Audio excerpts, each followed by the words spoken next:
ನಮಸ್ಕಾರ ಸ್ನೇಹಿತರೆ, ತಮ್ಮೆಲ್ಲರಿಗೂ ವಿನೀಧನಿ ಕನ್ನಡ ಯೂಟ್ಯೂಬ್ ಚಾನಲ್ಗೆ ಸ್ವಾಗತ ಸುಸ್ವಾಗತ.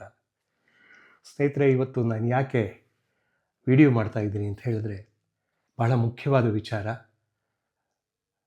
1891 ಏಪ್ರಿಲ್ 14 ಈ ದೇಶದ ಚರಿತ್ರೆಯಲ್ಲಿ ಬಹಳ ಮಹತ್ತರವಾದ ದಿನ. ಕಾರಣ ಇಷ್ಟೇ, ಒಬ್ಬ ಮಹಾನ್ ಚೇತನ ಜನ್ಮಿಸಿದಂತಹ ದಿನ. ನೋಡಿ, ಇದು ಬಾಬಾ ಸಾಹೇಬ್ ಅಂಬೇಡ್ಕರ್ ಅವರ ಆತ್ಮಚರಿತ್ರೆ. ಇದನ್ನು ಎಲ್ಲರೂ ಓದಬೇಕು, ಕನ್ನಡದಲ್ಲಿದೆ. ಇದರಲ್ಲಿ ಒಂದೊಂದೇ ವಿಚಾರವನ್ನು ಸ್ಪಷ್ಟವಾಗಿ ಹೇಳ್ತಾ ಹೋಗಿದ್ದಾರೆ. ಅವರೇ ಬರೆದಂಥದ್ದು. ಅಂಬೇಡ್ಕರ್ ಅವರ ವಿಚಾರಧಾರೆ ಎಲ್ಲ ಕಾಲಕ್ಕಿಂತ ಈ ಕಾಲದಲ್ಲಿ ಹೆಚ್ಚು ಪ್ರಸ್ತುತವಾಗ್ತಾ ಇದೆ ಅನ್ನೋದು ಎಲ್ಲರಿಗೂ ಗೊತ್ತಿರುವಂತಹ ವಿಚಾರ. ಒಂದು ಕಾಲದಲ್ಲಿ ಅಂಬೇಡ್ಕರ್ ಅವರನ್ನು ನೋಡುವ ರೀತಿ, ಅಂಬೇಡ್ಕರ್ ವಿಚಾರಗಳನ್ನು ನೋಡುವ ರೀತಿ ಬಹಳ ವ್ಯತ್ಯಾಸ ಇತ್ತು ಈ ಕಾಲಕ್ಕೆ ಹೋಲಿಸಿದ್ರೆ. ಅಂಬೇಡ್ಕರ್ ಕೇವಲ ಒಂದು ವರ್ಗಕ್ಕೆ ಮಾತ್ರ ಸೀಮಿತವಾಗಿದ್ದರು ಎಂಬಂತಹ ಭಾವನೆ ಇದ್ದಂತಹ ಕಾಲ ಒಂದಿತ್ತು. ಆದರೆ ಈಗ ಆ ರೀತಿ ಅಲ್ಲ. ಅಂಬೇಡ್ಕರ್ ಭಾವಚಿತ್ರ ಇಲ್ಲದಂತಹ, ಪ್ರತಿಮೆಗಳು ಇಲ್ಲದಂತಹ, ಅವರ ವಿಚಾರಗಳು ಇಲ್ಲದಂತಹ ಸ್ಥಳಗಳೇ ಇಲ್ಲವೇನೋ ಅಂತ ಅನಿಸ್ತಾ ಇದೆ. ಯಾಕೆ ಅಂತ ಹೇಳಿದ್ರೆ, ಇವತ್ತು ಕಾನೂನು ಬಹಳ ಮುಖ್ಯವಾದ ಪಾತ್ರ ವಹಿಸಿದೆ.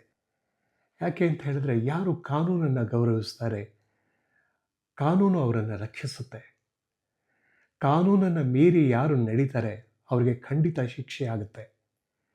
ಯಾರೂ ಕೂಡ ಕಾನೂನಿನ ಕೈಗಳಿಂದ ತಪ್ಪಿಸ್ಕೊಳ್ಳಿಕ್ಕೆ ಸಾಧ್ಯ ಇಲ್ಲ. ಅದೇ ಅಂಬೇಡ್ಕರ್.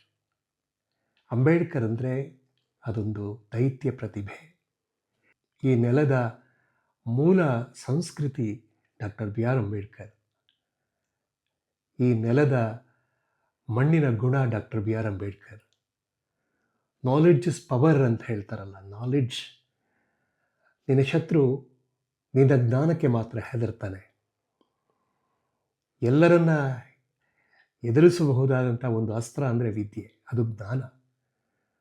ಅಪಾರವಾದ ಜ್ಞಾನ ಹೊಂದಿದಲ್ಲಿ ಇಡೀ ಲೋಕವೇ ನಿನಗೆ ಶರಣಾಗುತ್ತೆ. ಬ್ರೈನ್ ರೂಲ್ಸ್ ಅಂತ ಹೇಳ್ತಾರಲ್ಲ, ಹಾಗೆ ಇಡೀ ಜಗತ್ತು ಯಾರಿಂದ ಆಳಲ್ಪಟ್ಟಿದೆ ಇದ್ದರೆ, ಯಾರು ಜ್ಞಾನಿಗಳಾಗಿದ್ದಾರೆ, ಯಾರು ಬುದ್ಧಿವಂತರಾಗಿದ್ದಾರೆ, ಯಾರು ವಿದ್ಯಾವಂತರಾಗಿದ್ದಾರೆ, ಅವರುಗಳಿಂದ ಈ ಲೋಕ ಆಳಲ್ಪಟ್ಟಿದೆ. ಹಾಗಾಗಿ ನೀನೂ ಸಹ ಆಳುವಂಥವನಾಗಬೇಕು ಅಂತ ಹೇಳಿದ್ರೆ ನೀನು ಅಪಾರವಾದ ಜ್ಞಾನವನ್ನು ಸಂಪಾದಿಸಬೇಕು. ಯಾರೂ ಸಹ ಕದಿಯಲಾರದಂತಹ ವಸ್ತು ಅಂದರೆ ಅದು ಜ್ಞಾನ. ಹಂಚಿದಷ್ಟು ಹೆಚ್ಚು ಹೆಚ್ಚು ಬೆಳೆಯುವಂತಹದ್ದು ಜ್ಞಾನ. ಹಾಗಾಗಿ ಕಲಿತಂತಹ ಜ್ಞಾನವನ್ನು ಎಲ್ಲರಿಗೂ ಹಂಚ್ತಾ, ಎಲ್ಲರಲ್ಲೂ ಅರಿವನ್ನು ಮೂಡಿಸ್ತಾ, ಎಲ್ಲರನ್ನೂ ಸುಜ್ಞಾನಿಗಳನ್ನಾಗಿ ಮಾಡುವಂತಹ ಕಾಯಕದಲ್ಲಿ ನಿರತರಾಗಿರಿ ಎಂಬಂತಹ ವಿಚಾರವನ್ನು ಡಾಕ್ಟರ್ ಬಿ ಆರ್ ಅಂಬೇಡ್ಕರ್ ಅವರು ಪದೇ ಪದೇ ಹೇಳಿದ್ದಾರೆ. ಪುಸ್ತಕಗಳು ಡಾಕ್ಟರ್ ಬಿ ಆರ್ ಅಂಬೇಡ್ಕರ್ ಅವರಿಗೆ ಅತ್ಯಂತ ಪ್ರಿಯವಾದಂತಹ ವಸ್ತುಗಳಲ್ಲ, ಅದು ಅವರ ಶಕ್ತಿ. ಅದು ಅವರು ಹೇಳ್ತಾರೆ, ಕಷ್ಟದ ಕಾಲದಲ್ಲಿ, ಅಂದರೆ ನನಗೆ ಬಂದಂತಹ ಕಷ್ಟ ಕಾಲದಲ್ಲಿ ನನ್ನ ಸಹಾಯಕ್ಕೆ ಬಂದಿದ್ದು ಪುಸ್ತಕಗಳು. ಶಾಲೆಯ ಗಂಟೆಗಳು ಎಷ್ಟು ಮುಖ್ಯ ಅಂತ ಹೇಳಿದ್ರೆ, ದೇವಾಲಯದ ಗಂಟೆಗಳಷ್ಟೇ ಶಾಲೆಯ ಗಂಟೆಗಳು ಬಹಳ ಮುಖ್ಯ. ಗ್ರಂಥಾಲಯದ ಮುಂದೆ ಸಾಲಾಗಿ ನಿಂತು ಗ್ರಂಥವನ್ನು ಓದಿ ಅಧ್ಯಯನವನ್ನು ಮಾಡುವಂತಹ ಕಾಲ ಯಾವಾಗ ಬರುತ್ತೋ ಅವತ್ತು ಸುಭಿಕ್ಷೆ, ಸಮೃದ್ಧಿ ಎಲ್ಲವೂ ನೆಲೆಸುತ್ತೆ ಎಂಬುದಾಗಿ ಅಂಬೇಡ್ಕರ್ ಅವರು ಹೇಳ್ತಾರೆ. ಶಿಕ್ಷಣದಿಂದಲೇ ಮಹಿಳೆ ಮತ್ತು ಜನಾಂಗದ ಏಳಿಗೆ ಸಾಧ್ಯ ಎಂಬುದಾಗಿ ಡಾಕ್ಟರ್ ಬಿ ಆರ್ ಅಂಬೇಡ್ಕರ್ ಅವರು ಒಂದು ಮಾತನ್ನು ಹೇಳ್ತಾರೆ. ಬಡತನ ಪೂರ್ವಜನ್ಮದ ಫಲ, ಕಷ್ಟಗಳು ಕರ್ಮದ ಫಲ ಎಂಬುದನ್ನು ಮರೆತು ಬಿಡಿ. ನಿಮ್ಮ ಜೀವನವನ್ನು ಉತ್ತಮಪಡಿಸಿಕೊಳ್ಳುವುದು ನಿಮ್ಮ ಕೈಲಿದೆ ಎಂಬುದಾಗಿ ಡಾಕ್ಟರ್ ಬಿ ಆರ್ ಅಂಬೇಡ್ಕರ್ ಅವರು ಪದೇ ಪದೇ ಹೇಳ್ತಾರೆ. ಅದೃಷ್ಟದ ಮೇಲೆ ನಂಬಿಕೆ ಇಡದೆ ನಿಮ್ಮ ಶಕ್ತಿಯಲ್ಲಿ ನಂಬಿಕೆ ಇಡಿ. ನಿಮ್ಮ ಶಕ್ತಿ ನಿಮ್ಮನ್ನು ಕಾಪಾಡುತ್ತೆ. ನಿನಗೆ ನೀನು ಮಾಡಿಕೊಳ್ಳುವಂತಹ ಸಹಾಯವೇ ಅತಿ ದೊಡ್ಡ ಸಹಾಯ ಎಂಬುದಾಗಿ ಡಾಕ್ಟರ್ ಬಿ ಆರ್ ಅಂಬೇಡ್ಕರ್ ಅವರು ಪದೇ ಪದೇ ಹೇಳ್ತಾರೆ.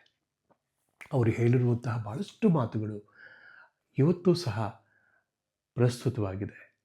ಎಲ್ಲರಲ್ಲೂ ಕೂಡ ಡಾಕ್ಟರ್ ಬಿ ಆರ್ ಅಂಬೇಡ್ಕರ್ ಎಂಬ ಹೆಸರನ್ನು ಹೇಳಿಕೊಳ್ಳುವುದರಲ್ಲಿ ಹೆಮ್ಮೆ ಇದೆ. ಎಲ್ಲ ವರ್ಗದವರು ಇವತ್ತು ಡಾಕ್ಟರ್ ಬಿ ಆರ್ ಅಂಬೇಡ್ಕರ್ ಅವರನ್ನು ಹೃದಯ ತುಂಬಿಕೊಂಡಿದ್ದಾರೆ. ಭಾರತೀಯರಾದ ನಾವೆಲ್ಲರೂ ಕೂಡ ಡಾಕ್ಟರ್ ಬಿ ಆರ್ ಅಂಬೇಡ್ಕರ್ ಅವರನ್ನು ಅನುಸರಿಸಬೇಕು, ಸಂವಿಧಾನದ ಅಡಿಯಲ್ಲಿ ನಾವೆಲ್ಲ ಬದುಕ್ತಾ ಇರೋದ್ರಿಂದ, ಪ್ರಜಾಪ್ರಭುತ್ವದ ರಾಷ್ಟ್ರದಲ್ಲಿ ನಾವು ಬದುಕ್ತಾ ಇರೋದ್ರಿಂದ ಡಾಕ್ಟರ್ ಬಿ ಆರ್ ಅಂಬೇಡ್ಕರ್ ಅವರು ಎಷ್ಟು ಮುಖ್ಯ ಎಂಬುದು ಅರಿವಿಗೆ ಬರುತ್ತೆ. ಒಂದು ಸಿಗ್ನೇಚರ್ ಎಷ್ಟು ಪವರ್ಫುಲ್ ಎಂಬುದಕ್ಕೆ ಡಾಕ್ಟರ್ ಬಿ ಆರ್ ಅಂಬೇಡ್ಕರ್ ಅವರ ಸಿಗ್ನೇಚರ್ ಅಷ್ಟು ಪವರ್ಫುಲ್. 1950 ಜನವರಿ 26ನೇ ತಾರೀಕು ಜಾರಿಗೆ ಬಂದಂತಹ ಸಂವಿಧಾನಕ್ಕೆ ಸಹಿ ಹಾಕಿದಂತಹ ಡಾಕ್ಟರ್ ಬಿ ಆರ್ ಅಂಬೇಡ್ಕರ್ ಅವರು ಇಷ್ಟು ವರ್ಷಗಳ ಕಾಲ ಆ ಸಹಿ ಅಷ್ಟು ಪ್ರಬಲವಾಗಿ ಎಲ್ಲರ ಮೇಲೆ ಪರಿಣಾಮ ಬೀರಿ ಭಾರತದ ಗಣರಾಜ್ಯದ ಅಸ್ತಿತ್ವವನ್ನು ಕಾಪಾಡ್ತಾ ಬಂದಿದೆ. ಅದನ್ನು ಎಲ್ಲರೂ ಒಪ್ಪುವಂತಹ ಮಾತು. ಹಾಗಾಗಿ ಡಾಕ್ಟರ್ ಬಾಬಾ ಸಾಹೇಬ್ ಅಂಬೇಡ್ಕರ್ ಅವರು ತೋರಿದ ದಾರಿ, ಅವರ ವಿಚಾರಧಾರೆಗಳು ಎಲ್ಲವೂ ಕೂಡ ಎಲ್ಲ ಕಾಲಕ್ಕೂ ಎಲ್ಲ ಮನುಷ್ಯರಿಗೂ ಮಾನವನಾಗಿ ಬಾಳುವಂತಹ ಒಂದು ವಾತಾವರಣಕ್ಕೆ ಡಾಕ್ಟರ್ ಬಿ ಆರ್ ಅಂಬೇಡ್ಕರ್ ಅವರು ಬಹಳ ಮುಖ್ಯರಾಗಿ ಕಾಣಿಸ್ತಾರೆ. ಅಂಬೇಡ್ಕರ್ ಅವರ ವಿಚಾರಗಳನ್ನು ಹೇಳಲಿಕ್ಕೆ ತುಂಬ ಇದೆ. ಅದು ಏನೂ ಸಾಕಾಗೋದಿಲ್ಲ ಸಮಯ ಇಷ್ಟು ಅಂತ ಹೇಳಿ.